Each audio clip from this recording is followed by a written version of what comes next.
Capítulo 3. Sistemas de múltiples grados de libertad.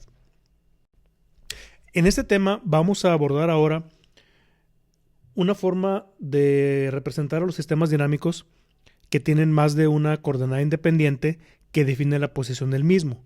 Esto se puede ver como una actualización del modelo, porque probablemente el sistema original fue reducido para presentarlo como un grado de libertad, como lo hemos visto hasta ahorita, pero ahora sabemos que en realidad el sistema puede tener más de un grado de libertad o más de una coordenada independiente. Por ejemplo, el caso de este primer sistema es un motor montado sobre aislamientos antivibratorios y la masa tiene un desbalance. El desbalance de la masa, al estar rotando este elemento, va a generar que, de acuerdo a la ubicación del centro de gravedad del sistema, va a haber una coordenada de traslación, pero además habrá una coordenada también de rotación, ¿sí? Entonces ya tendríamos los grados de libertad. Ese es el ejemplo de un sistema que se puede simplificar como un grado de libertad, como lo hemos visto hasta ahorita, ¿sí? Pero pues esto reduce las posibilidades de análisis. Entonces, este modelo más complejo también nos da más información del mismo. Hay diferentes ejemplos. Por ejemplo, aquí vemos el caso de un automóvil con diferentes grados de libertad. Se está modelando lo que son las suspensiones trasera, que es de eje rígido, y delantera puede modelarse como eje rígido o independiente. Esto definirá el número de grados de libertad totales. Pero pues al final tenemos las coordenadas de traslación y rotación alrededor de los ejes principales. Tenemos también sistemas como esta sección de un ala de un avión, que tienen diferentes elementos estructurales, una turbina, que sería un sistema rotacional, donde cada etapa se puede representar como una masa. Y acá tenemos un sistema que representa una prensa con un bloque de inercia como aislamiento, un aislamiento principal y una cimentación del suelo. Entonces, todos estos componentes me dan al final varios grados de libertad. Normalmente representamos o pensamos en los sistemas de varios grados o sistemas discretos como grados de libertad. Por ejemplo, aquí una masa tiene un desplazamiento x1, otra masa tiene otro desplazamiento x2 y la otra masa puede tener un desplazamiento x3. Entonces, usualmente relacionamos estos desplazamientos directamente con las masas y por ende con los grados de libertad. No siempre es el caso, como lo acabamos de ver.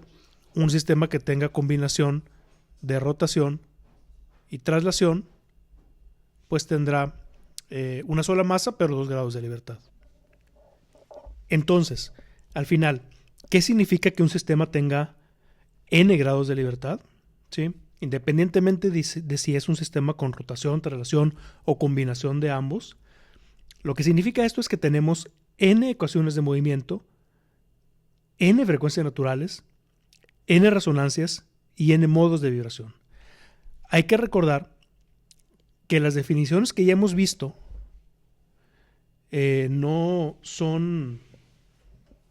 estas definiciones no representan lo mismo, son cosas muy similares, pero no hay que confundirlas. Por ejemplo, pues sabemos que un sistema de un grado de libertad tiene una ecuación diferencial de segundo orden que lo representa, ¿sí?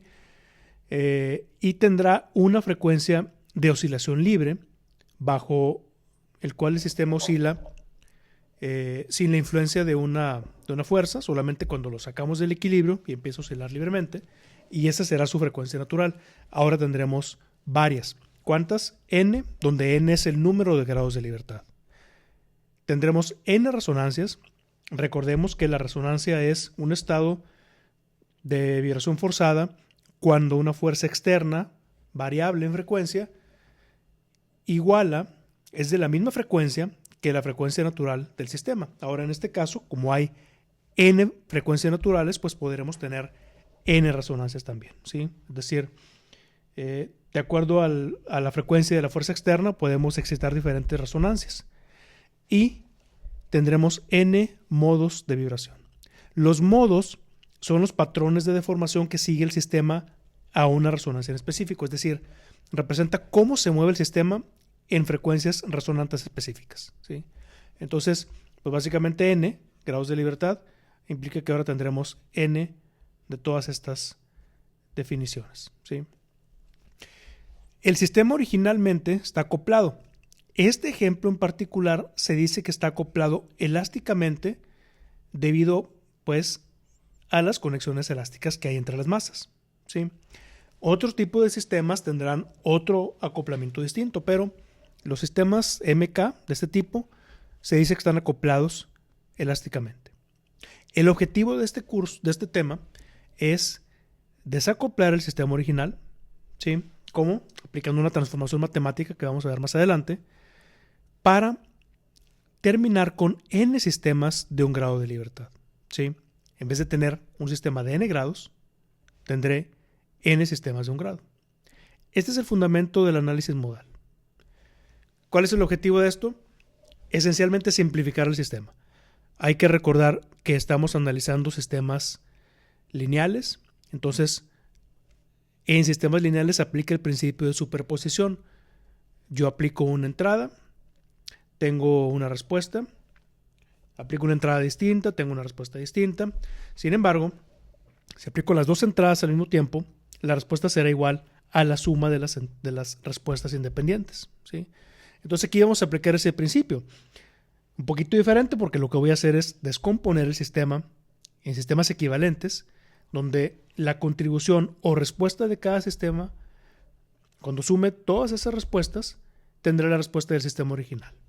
Ese es el principal objetivo de este tema y es lo que conocemos como análisis modal. Entonces, para esto vamos a empezar con vibración libre sin amortiguamiento y vamos a iniciar con el sistema más simple, que es un sistema de 2 grados de libertad. En este sistema tenemos dos masas, M1 y M2, interconectadas con resortes K1, K2 y K3. Los grados de libertad serán entonces X1 y X2. Aplicaremos el método de Newton, el cual implica analizar las fuerzas externas y las fuerzas inerciales para hacer una sumatoria de fuerzas externas igualada a la sumatoria de fuerzas inerciales. Recordemos que fuerzas externas son todas aquellas que actúan sobre los cuerpos, como el peso, la fricción, fuerzas de resorte, y las fuerzas inerciales son las fuerzas que lleva una masa acelerada, masa por aceleración básicamente. En este caso entonces voy a aplicar un desplazamiento en la dirección de la flecha X1 a la masa 1, la voy a desplazar, y lo mismo para la masa 2, también la voy a desplazar en la misma dirección. Yo voy a asumir en este análisis que X2 es mayor que X1, pero se puede hacer cualquier suposición siempre y cuando se respeten los signos y la convención de los mismos. Al aplicar un movimiento de la masa 1 en esta dirección, voy a tener una deformación del resorte K1, lo voy a estirar, por lo tanto tengo una fuerza de restauración K1X1 en dirección contraria. Con el resorte K2 ocurre algo un poco distinto porque su deformación efectiva es la diferencia entre X2 y X1, suponiendo que X2 sea mayor. Entonces tendría una fuerza de resorte K2, X2 menos X1. Para la masa 2, la fuerza de resorte 2 es la misma, K2, X2 menos X1, pero en dirección contraria. Y el resorte 3, por comprimirse, tiene una fuerza de restauración en dirección contraria al movimiento, K3, X2. Las masas por aceleración para ambas masas, las fuerzas inerciales, van en la misma dirección del movimiento y sería masa 1, aceleración 1 y masa 2, aceleración 2.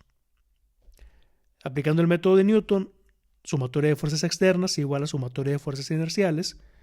Tengo de este lado fuerzas inerciales, masa 1, aceleración 1. Voy a considerar positivas en esta dirección, negativas en contra. Por lo tanto, la fuerza de resorte 2 sería positiva y la fuerza de resorte 1 negativa, va en contra. Esta sería la ecuación 1. La ecuación 2, masa 2, aceleración 2, positivo también. La fuerza del resorte 2 ahora es negativa. Y la fuerza del resorte 3 también es negativa por ir en contra. Simplificamos, hacemos la operación de los paréntesis y reordenamos para dejar las ecuaciones igualadas a 0. Y me quedarían estas ecuaciones 1 y 2, que básicamente son un sistema de dos ecuaciones diferenciales de segundo orden acopladas. ¿Qué significa esto? Básicamente yo tengo dos variables, que son los grados de libertad de x1 y x2, y dos ecuaciones. Es un sistema de ecuaciones, básicamente.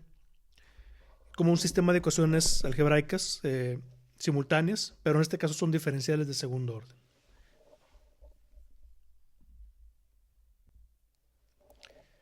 ¿Qué hacemos ahora con esas dos ecuaciones? No las voy a resolver directamente, sino que lo que voy a hacer es suponer que conozco la solución. Voy a suponer que la solución es de tipo armónico simple y voy a comprobar si esto realmente es válido. Y si es válido, ¿bajo qué condiciones lo es? Entonces, consideramos movimiento armónico simple. Recordemos que vamos a utilizar notación exponencial compleja, como lo hemos hecho antes, ¿sí? Donde el desplazamiento se define como x exponencial a la i omega t y su primer derivada velocidad y segunda derivada aceleración. Sustituimos estas soluciones, porque yo supongo que estas serán las soluciones, dentro de las ecuaciones originales de movimiento. Y me quedarían las ecuaciones 1 y 2 de esta forma. Si se fijan, la exponencial se repite en todos los términos de las ecuaciones, por lo tanto, se elimina. Esta es la principal ventaja de aplicar notación exponencial compleja, simplicidad algebraica al final. Y ahora me quedará x1 como factor común de la ecuación 1 y x2 para la ecuación 2. De tal forma que las ecuaciones dejan de ser diferenciales al sustituir las soluciones supuestas y pasan a ser una nueva ecuación 1 y 2, pero ahora de forma algebraica. ¿Sí? Son dos ecuaciones algebraicas simultáneas con dos incógnitas x1 y x2. ¿Sí? Hay que recordar que las aceleraciones pues, dependen directamente de los desplazamientos. ¿Sí? Bien, como dos ecuaciones simultáneas, pues yo aplico un método de solución. Puedo aplicar cualquier método de solución para este tipo de ecuaciones. El más elemental es el método de sustitución, donde de una de las dos ecuaciones despejo una variable y eso lo pongo dentro de la otra variable. Entonces, básicamente, por ejemplo, aquí lo que puedo hacer es de la primera ecuación, de la ecuación 1, resolver para x2, combinarlo con la ecuación 2, me quedaría esta expresión, ¿sí? Ahora en vez de x2, ¿cuánto vale? ¿Sí? Aquí está. Y ya solamente tengo una ecuación con una variable. Esta es una ecuación, ¿sí? Esta es igual a 0. Yo tengo dos posibilidades para su solución. Una es que para que la igualdad se cumpla, x1 sea igual a 0, por ende pues también x2, pero esto implica que no hay movimiento. Entonces esa solución trivial no me interesa. La otra manera es que para que la igualdad se cumpla, el término en los brackets deba hacerse 0. ¿Sí? Y esencialmente es lo que hago aquí. Tomo el término de los brackets, aquí multiplicando por k2 para eliminar esta de aquí y dejar esta al cuadrado, tal y como aparece aquí. Y me queda esta expresión. Esa ecuación es una cuadrática en omega al cuadrado. Obviamente, si yo multiplico omega cuadrado por omega cuadrado, me quedaría omega a la cuarta, pero no la voy a manejar así, porque la ecuación quedaría como una constante por omega al cuadrado más otra constante, omega cuadrado, más otra constante igual a 0. Para poder resolverla como una ecuación cuadrática simple. Resulta que la solución de esta ecuación, las dos frecuencias al cuadrado, es decir, una frecuencia al cuadrado, 1, y otra frecuencia al cuadrado, 2, las raíces de cada una de ellas serían las frecuencias naturales del sistema, porque básicamente lo que acabo de hacer es comprobar que efectivamente sí es posible tener movimiento armónico simple, que la ecuación que acabo de analizar se cumple, se hace válida la igualdad, pero solamente para esa condición de frecuencia, o más bien para esas dos condiciones de frecuencia que son la omega 1 y la omega 2, que hacen cero y hacen válida la igualdad, ¿sí? Esas son las dos frecuencias naturales del sistema. Esencialmente el sistema oscila de forma libre con movimiento armónico simple a esas dos frecuencias, omega 1 y omega 2. Esta ecuación también se le llama ecuación característica o ecuación de frecuencia. Y es muy importante. Una vez que yo conozco los valores de las K's y de las M's, puedo resolverla de manera muy simple, como una cuadrática usando fórmula general, ¿sí? Es importante recordar que en un sistema como este, las K's y las M's son constantes, que si no las conozco, pues tal vez las pueda medir o asumir, pero al final son constantes, ¿sí? Bien, una vez que ya conozco las frecuencias naturales, puedo calcular los modos del sistema a esas frecuencias en específico. ¿Cómo? Pues básicamente de las relaciones entre x1 y x2 que tenemos aquí, por ejemplo, para la ecuación 1 y para la ecuación 2, yo resuelvo una ecuación para omega 1 y otra para omega 2, y eso me dará una relación de que x2 vale tantas veces x1 para una frecuencia y otra relación similar para la segunda frecuencia. Yo aún no puedo determinar cuánto vale x1 y x2 porque necesito conocer la cantidad de movimiento inicial, pero lo que sí puedo hacer es decir cuál es la relación entre una y otra, cuál es la razón de amplitud entre x1 y x2 para la frecuencia 1 y para la frecuencia 2. Es decir, cómo se mueve el sistema a la frecuencia 1, el modo 1, y cómo se mueve el sistema a la frecuencia 2, el modo 2. Los modos representan el patrón de movimiento para cada frecuencia. Con las relaciones de amplitud que acabamos de explicar, determinaremos el modo 1, que básicamente se representa como un vector modal φ1 con un desplazamiento x1 y x2, y el modo 2 para la frecuencia 2 con también un desplazamiento x1 y x2 de forma vectorial. Recordemos siempre, el modo 1 oscila a la frecuencia 1, el modo 2 oscila a la frecuencia 2. Hay una matriz que es la matriz modal B, que se define como el vector modal 1 y el vector modal 2. Y pues será una matriz de n por n, donde n es el número de grados de libertad. Y ahora bien, ¿qué representan estos movimientos? Observaríamos que en el modo 1 las masas se mueven en fase. Independientemente de la relación de magnitud entre x1 y x2, estas se moverán en fase como lo tenemos en esta representación simplificada, como si se movieran hacia arriba o en la misma dirección. En el modo 2 se moverían en contrafase, por ejemplo una negativa y otra positiva, separándose y encontrándose, porque hay que recordar que este es un movimiento oscilatorio. Para que esto se entienda mejor, veamos esta animación que nos representa el modo 1, las masas moviéndose en fase, y el modo 2 en contrafase. O si lo preferimos ver en términos de masas y resortes, de esta forma, modo 1, masas en fase, modo 2, masas en contrafase.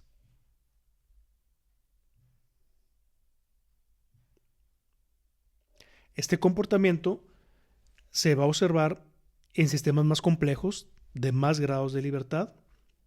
Por ejemplo,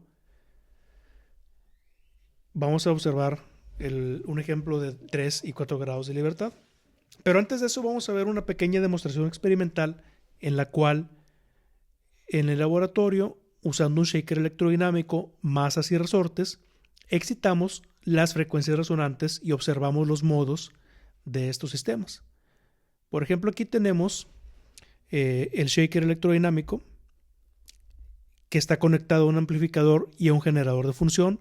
Voy a variar una función sinusoidal, voy a generarla y voy a variar su frecuencia lentamente hasta encontrar la primera frecuencia natural y la segunda también. Y aquí estaremos viendo el comportamiento de la primera.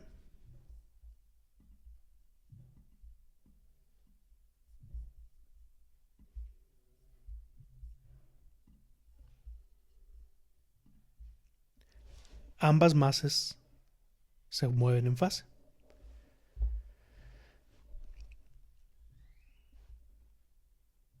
Aun y cuando no tenga el resorte en la parte de abajo, el sistema básicamente es el mismo, es un sistema de 2 grados de libertad.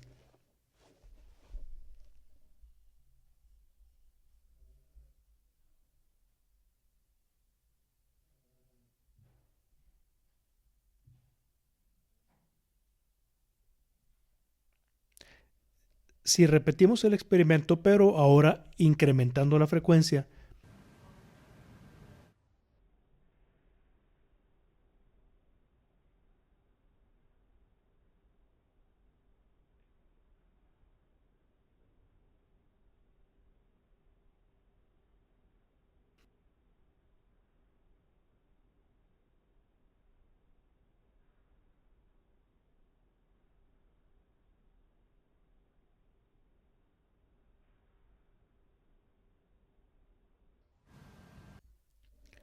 ahora como mencioné hace un momento, vamos a ver también el ejemplo de 3 grados de libertad.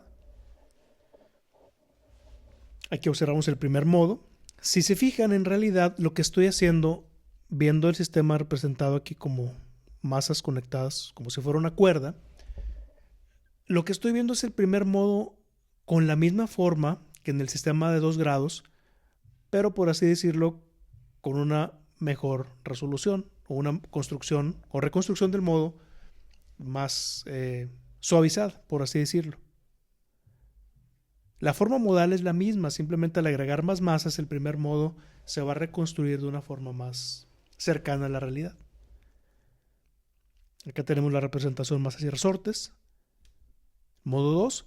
Aquí aparece algo muy importante que vamos a estar mencionando más adelante, y es que para este modo, el grado de libertad 2 es un nodo. Los nodos son puntos que a una frecuencia en específico no tienen respuesta. Por ejemplo, aquí el punto 2, trabajando la frecuencia 2, es decir, el modo 2, no tiene respuesta. Si yo pongo ahí un sensor, no voy a ver nada a esa frecuencia. Y también, como vamos a ver más adelante en vibración forzada, si yo aplico una fuerza externa en ese punto, no voy a excitar el segundo modo. Aquí se observa también este mismo punto. Las otras masas se mueven en contrafase. Y el modo 3, todas las masas se mueven en contrafase. Si lo vemos como signos, podríamos decir más, menos, más. Vamos a observar que a más altas frecuencias, los cambios de signo van siendo más constantes. Es decir, hay más diferencias, contrafases o cambios de signo en los movimientos de la masa, que aquí se ve claramente que todas van en contrafase. El modelo de 4 grados, vamos a observar que el primer modo es exactamente igual en forma, solamente que se reconstruye mejor. Todas las masas van en fase. En el segundo, 2 masas van en fase y 2 en contrafase. No observo el nodo porque no tengo aquí un grado de libertad, ¿sí? Pero si lo pusiera, si tuviera 5 grados de libertad, pues ahí yo estaría observando un nodo. Modo 3. Las 2 masas de las orillas van en fase, pero en contrafase con las 2 centrales, que con respecto a ellas mismas van en fase. Otra vez, más alta frecuencia, modos de orden superior, más cambios de fase o de signo. Y por último, el modo 4, todas las masas van en contrafase. Bien, hasta ahora hemos estado hablando de modos y hemos estado observando estos comportamientos y hemos dicho que para yo poder visualizar estos modos, yo tengo que excitar al sistema a una frecuencia en específico y lo probamos con la demostración experimental. Es decir, en realidad estamos hablando de vibración libre, pero si quiero observar esos comportamientos necesito aplicar una vibración externa forzada, tema que aún no llegamos, ¿sí? ¿Qué sucede en el sistema bajo una vibración libre? Una vibración que es 100% libre. Bueno, pues la respuesta del sistema, cuando yo, por ejemplo, este sistema de 2 grados, lo saco del equilibrio, muevo una de las masas y lo dejo oscilar libremente, ¿qué movimiento observaría en las masas? La respuesta sería una contribución de cada modo, ¿sí? De forma general, la respuesta del sistema se expresaría así. Una función que define la forma del primer modo, recordemos que este es un vector, por la cantidad de movimiento del primer modo, que dependerá de las condiciones iniciales, y de la función que define el movimiento armónico simple a la frecuencia 1. Sumando la contribución del modo 2, la respuesta completa sería forma del modo 1, cantidad del movimiento 1 a la frecuencia 1 en forma armónica, más la forma modal 2, cantidad de movimiento 2, a la frecuencia armónica 2. ¿Sí? Recordemos, modo 1, frecuencia 1, modo 2, frecuencia 2. O si lo quisiera representar en forma trigonométrica con senos y cosenos, bueno, pues ya sabemos que una función con movimiento armónico simple, pues es una función seno y coseno, ¿sí? Aquí el vector 1, φ1, multiplica al movimiento armónico a la frecuencia 1 y el vector 2, movimiento armónico a la frecuencia 2. Gráficamente veríamos esto. En esta gráfica la línea roja representa el movimiento del grado de libertad 1 y la línea negra del grado de libertad 2. Vemos cómo yo tengo aquí un movimiento que no es completamente continuo, sino que tiene estos sobresaltos. Y eso se debe a que hay una contribución de la frecuencia 2 y de la frecuencia 1. La frecuencia fundamental de esto, o sea, la frecuencia principal de oscilación de la forma de onda es la frecuencia 1, pero tengo también la frecuencia 2. En otras palabras, lo puedo apreciar pues como si fuera una forma de onda compleja que tiene componentes de Fourier, que básicamente es lo que está pasando, ¿sí? Entonces, otra vez, la respuesta libre del sistema no ocurre a la frecuencia 1 ni a la frecuencia 2 únicamente, sino a una contribución de ambas. Y es lo que observaríamos en la respuesta del sistema. Para encontrar la respuesta real del sistema, necesito conocer las condiciones iniciales, que son el desplazamiento inicial de la masa 1 y la masa 2, ya tengo dos coordenadas ahí, y la velocidad inicial de la masa 1 y la masa 2, otras dos condiciones iniciales, 4 condiciones iniciales al final, porque las ecuaciones que tengo aquí son 4 ecuaciones con 4 variables A, B, C y D. Esas ecuaciones pues dependerán de el valor del vector φ11, φ12, φ21 y φ22. Estas son las expresiones de desplazamiento, son dos ecuaciones. Para tener 4, derivo velocidades y ahora sí, tengo 4 ecuaciones y 4 variables. Resuelvo esas 4 ecuaciones de acuerdo a las condiciones iniciales, evaluando en el tiempo igual a 0, que es la condición inicial del sistema, para encontrar las 4 constantes A, B, C y D. Algo muy importante en estos sistemas y que vamos a aplicar en el tema que sigue es que las ecuaciones del sistema se pueden representar de forma matricial, en matrices, recordando aquí la ecuación original, las dos ecuaciones del sistema de 2 grados. Yo lo puedo representar en forma matricial, donde tengo una matriz de masa y una matriz de rigidez, un vector de aceleración y un vector de desplazamientos, de tal manera que la ecuación quedaría así. Esencialmente, yo esta ecuación la represento en forma matricial directamente tal y como está. Masa 1, 0, masa 2, 0, vector de aceleraciones más K1 más K2, menos K2, menos K2, K3 más K2, vector de desplazamientos. Y si tuviera sistemas más complejos, esta es la gran ventaja aquí, si yo tengo sistemas más complejos, de más grados de libertad, al menos siempre y cuando sean sistemas interconectados con masas y resortes, la forma de las ecuaciones siempre será la misma. Para la masa, una matriz diagonal de masas. Para la rigidez, una matriz no diagonal donde los términos fuera de la diagonal principal son los elementos que conectan a las masas y los resortes, por ejemplo, K2 y K3 en este caso, ¿sí? Y los elementos de la diagonal principal es K1 más K2, K2 más K3, K3 más K4, KN más 1. Hasta encontrar la segunda frecuencia natural, veríamos esto. Las masas moviéndose en contrafase, lo cual indica que estamos observando el segundo modo de vibración.